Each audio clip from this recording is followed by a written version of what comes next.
Ketan Agarwal murder case. अब तक तो आपने ये न्यूज़ सुन ही लिया होगा। केतन अग्रवाल की शादी सिया गोयल नाम की एक लड़की से फिक्स होती है। नवंबर में ये दोनों शादी करने वाले होते हैं। शादी की तैयारियां जोरों पे हो रही होती हैं और इसी बीच एक दुखद घटना घटती है।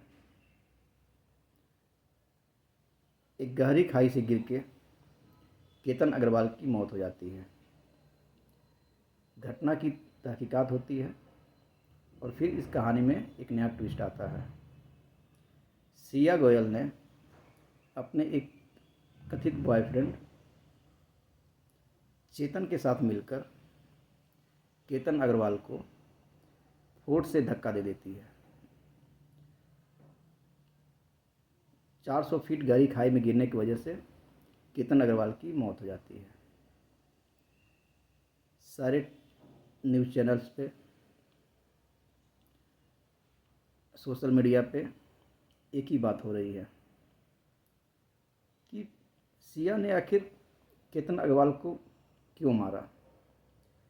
वो उससे शादी नहीं करना चाहती थी, ये बात अपने घर में जाके बता सकती थी, अपने पेरेंट्स से बात कर सकती थी कि मुझे इस लड़के से शादी नहीं करनी है, मुझे कोई और लड़का पसंद है।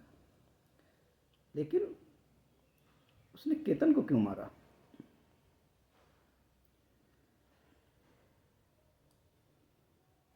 सिया ने जो किया ये एक बहुत बड़ा अपराध है और उसे इस अपराध के लिए कानून में जो भी प्रावधान हो, कड़ी से कड़ी सज़ा होनी चाहिए।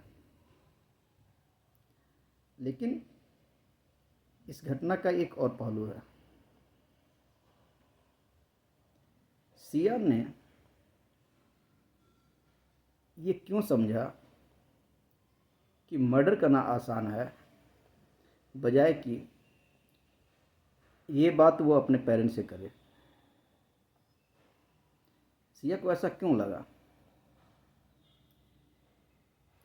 और इसका एक ही आंसर है कि हम अपने बच्चों के लिए ऐसा कंफर्टेबल माहौल नहीं क्रिएट किए हैं ताकि वो आकर हमसे इस तरह की बातें कर सकें।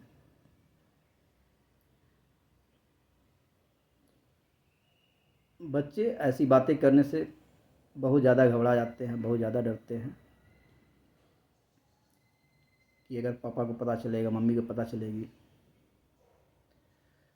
तो उनका रिएक्शन कैसा होगा, समाज में कितना हाय तौबा मचेगा। और इन सब से बचने के लिए सिया ने सोचा होगा कि एक साजिश के तहत केतन को मार देते हैं, केतन को रास्ते से हटा देते हैं और स्मूथली हमारी शादी रुक जाएगी और किसी को क्या ही पता लगेगा।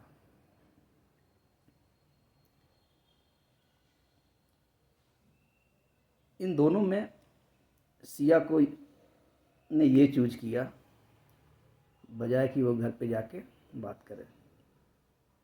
आप समझ सकते हैं कि ये कितना डिफ़िकल्ट सिचुएशन है, ये कितना सोचने वाली बात है कि हमारा सोसाइटी, हमारा समाज इस चीज़ को इतना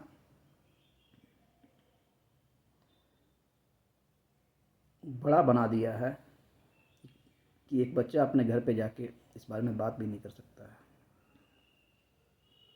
एक और चीज़ है,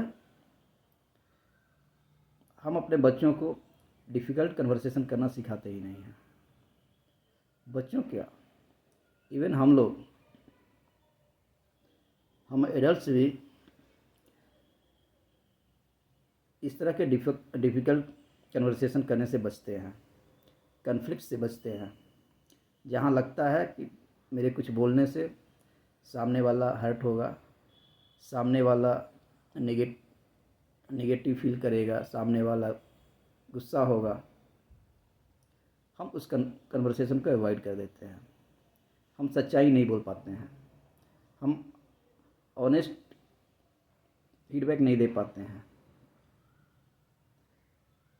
जहाँ गलत हो रहा होता है हम वहाँ भी गलत होने देते हैं, हम नहीं बोलते हैं क्यों सिचुएशन में पड़ना है। हम हमेशा इस तरह की सिचुएशन को अवॉइड करते हैं, गलत होने देते हैं, और कभी कभी तो कुछ गलत भी कर लेते हैं, लेकिन हर हाल में हम डिफ़िकल्ट कन्वर्सेशन से बचना चाहते हैं। ज़रा सोचिए, जब आपका बच्चा छोटा था, वो आपसे हर छोटी बड़ी बातें शेयर करता था, लेकिन आपने उसकी कुछ बातों को इग्नोर किया, कुछ बातों को सुना, कुछ बातों पे उसे जज किया, कुछ बातों पे उस पे गुस्सा हुए, कुछ बातों पे उसको पनिशमेंट दिया, और इस वजह से बच्चा जैसे जैसे बड़ा होते गया, उसे ये बात समझ में आ गई कि कौन सी बात शेयर करनी है, कौन सी बात नहीं शेयर करनी है, और वह धीरे धीरे बहुत कम चीज़ें शेयर करता है, ख़ास तौर से अपनी पर्सनल लाइफ के बारे में, क्योंकि उसे डर रहता है कि हमारे पेरेंट्स हमें जज करेंगे, बवाल होगा, और वो डिफ़िकल्ट कन्वर्सेशन करना अवॉइड करने लगता है। हमें चाहिए कि हमें अपने बच्चों को एक ऐसा कंफर्टेबल माहौल दें, जब वो घर पे आके कुछ भी किए हों, चाहे जितनी भी बड़ी बात हो, जितनी भी बुरी बात हो, वो शेयर कर सके, बता सके, बिना इसके डर के कि वो पेरेंट्स क्या करेंगे, क्या सोचेंगे। आप अपने बच्चों को जज करना छोड़ दीजिए, उनको समझाइए, उनको अच्छी शिक्षा दीजिए ताकि वो गलत ना करें, उनको रास्ता दिखाइए, बट उनको जज करना छोड़ दीजिए। और अगर वो कोई बात आके आपसे कहता है तो उसको अप्रिशिएट करिए। इससे आपका बच्चा कोई भी बात आपसे शेयर करने में सहज महसूस करेगा और बहुत सारी बुराइयों से बच सकता है।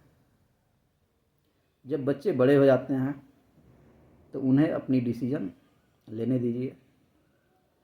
हाँ, अगर डिसीज़न आपको पसंद नहीं है, आप समझाने की कोशिश करिए, और फिर भी जब बच्चा नहीं मानता है तो उसको अपने लाइफ की डिसीज़न लेने दीजिए।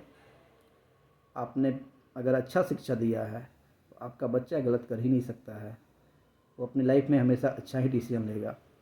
हो सकता है कि उस समय तक आपको उसकी डिसीज़न पे भरोसा ना हो, लेकिन फिर भी आपके बच्चे को अपना डिसीज़न लेने का पूरा हक है। अगर वो एडल्ट है तो उसको अपनी लाइफ अपनी मर्ज़ी से जीने का पूरा हक है।